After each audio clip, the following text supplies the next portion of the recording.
Police station Raidurg के हुदूद में online games के आदी एक तालिबे इल्म ने खुदकुशी कर ली।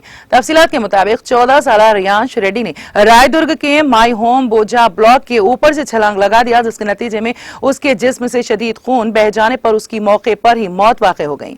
बताया गया है कि ख्वाजा गुरा में वाक़ एक स्कूल में 10वीं जमात में ज़ेरे तालीम था। पुलिस ने शुबा जाहिर किया है कि उसने ऑनलाइन गेम्स के आदी होने और पढ़ाई का दबाव बर्दाश्त न करने की वजह से खुदकुशी की है। पुलिस रायदुर्ग ने इस सिलसिले में एक मुकदमा दर्ज करके तहकीकात का आगाज कर दिया।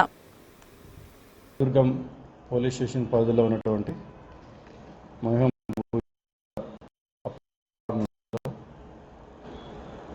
15 సంవత్సరాల రెడ్డి కనపడతలేదని చెప్పేసి వాళ్ళ మదర్ స్వరూప రెడ్డి గారు రాయదుర్గం పోలీస్ స్టేషన్లో 2:30కి కంప్లైంట్ ఇవ్వడం జరిగింది।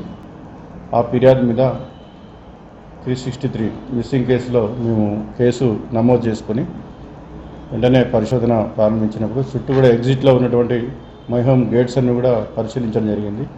మహేష్ సిఏ గారు, తర్వాత నైట్ పెట్రోలింగ్ ఆఫీసర్స్, తర్వాత సెక్టర్ ఎస్ఐలు, తర్వాత బ్లూ కోడ్స్ టీమ్స్ కూడా అక్కడికి పోవడం జరిగింది। ఆ చుట్టూ పరిశీలించినప్పుడు మొత్తం సీసీ ఫుటేజ్ కూడా చూడటం జరిగింది। గేట్స్లో బాలుడు బయటికి పోయినట్లు కూడా ఎక్కడ కూడా లేదు।